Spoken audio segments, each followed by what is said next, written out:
Good morning. Here are 7 stories for Friday, June 19th. Today's thread is that systems which looked manageable on paper are running into cost, evidence, terrain, or budget limits in the real world. The United States Trade Representative opened a Section 301 investigation on June 18th into what it calls Germany's persistent underpayment for innovative pharmaceutical products. That sounds like a technical trade action, but the real argument is bigger. Washington is saying Europe cannot keep pushing down launch prices for new drugs while American buyers carry more of the research bill. What makes this current is the trigger. USTR says Germany is moving ahead with legislation that would reduce spending on innovative medicines even further. So this is no longer just a complaint about Europe being cheap. It is a warning that drug pricing policy is being reclassified as an industrial and trade issue. Watch the structure here. First comes a written comment docket on June 25th. Then comes a public hearing in September. That means the story has moved from rhetoric into a formal tariff-capable process. Even if no tariff lands immediately, the message to allies is clear. Health reimbursement rules are now being treated like market barriers. On June 17th, the World Health Organization released its first comprehensive guidelines for the clinical management of filovirus disease,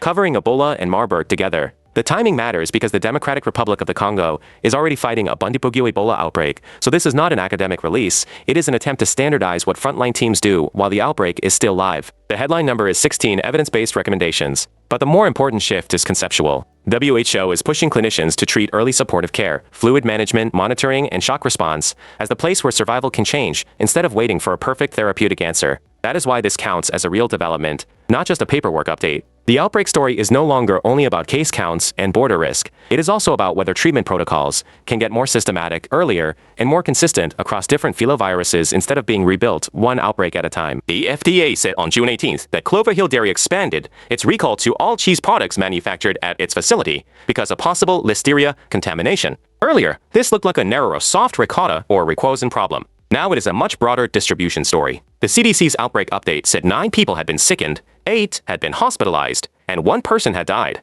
The affected products were not just sold under one obvious label. Some were distributed under other brand names, which is why the visual story here is less about one cheese and more about how food systems hide source identity once products start moving through repackers, markets, and regional channels. This is exactly why factory-wide recalls matter. The risk is no longer confined to the product that first drew attention. Once relabeling and shared production lines enter the picture, the question becomes whether consumers and stores can even tell which package belongs to the original problem. The CDC updated its measles dashboard on June 18th to show 2,104 confirmed U.S. cases in 2026, with 2,093 cases across 41 jurisdictions, plus 11 cases among international visitors. 93% of cases are outbreak-associated. The reason this deserves a map treatment, rather than a single scary headline, is that the problem is not only size, it is spread plus clustering. 30 outbreaks have been reported so far this year, and the national total is already approaching last year's full-year count of 2,288. So the core question is not whether measles exists.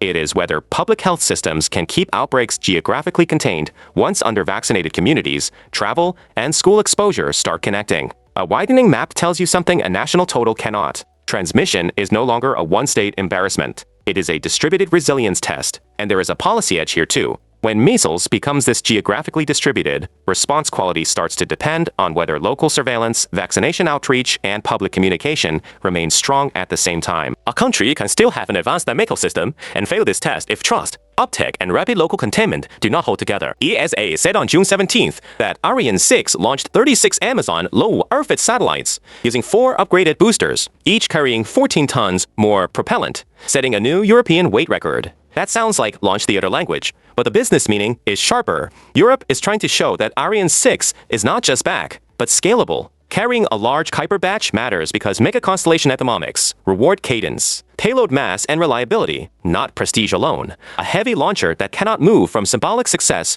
to repeated commercial utility is not enough. So this launch is a capability signal. It says Europe wants a launcher that can handle both sovereign access and commercial constellation work at a more competitive scale. The payload count is the number. The real story is whether Europe can turn that number into an industrial rhythm. That matters because launch markets are not patient. If the rocket is available only occasionally, constellation operators route around it. If it is available reliably, then one successful mission becomes bargaining power for the next contract. So the industrial question after this launch is not, can Europe reach orbit? It is, can Europe become schedulable? JPL said on June 18th that NASA is testing a prototype rover with a new design aimed at tackling rugged terrain for future Moon and Mars missions. This is an engineering story, but it matters because terrain is one of the quietest mission killers in planetary exploration. If a rover cannot cross sharper slopes, broken rock fields, or unstable surfaces, then science targets that look reachable on a map remain effectively off-limits. So the design question is really a mission access question.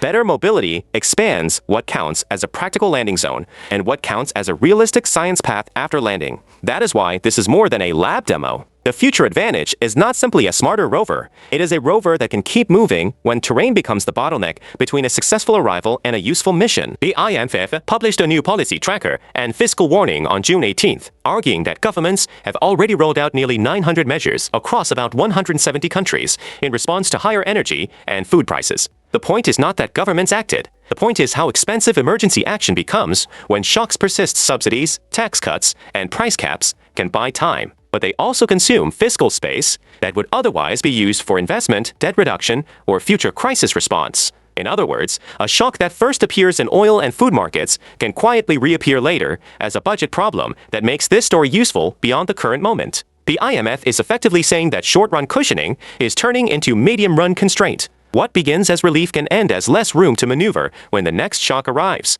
And that warning has an allocation question inside it. Universal relief is politically fast, but it is usually the most fiscally expensive version. Targeted relief is slower and harder to administer, but it preserves more room for everything else a government may need later. The budget stress is not only about higher bills, it is also about how governments choose to spread them. Those are the 7 stories for this morning. The pattern across all of them is that systems are being tested after the announcement phase. Trade rules after diplomacy, treatment after guidelines, food chains after recalls, vaccination systems after spread, launch capability after upgrades, robotics after terrain, and budgets after emergency support. See you tomorrow.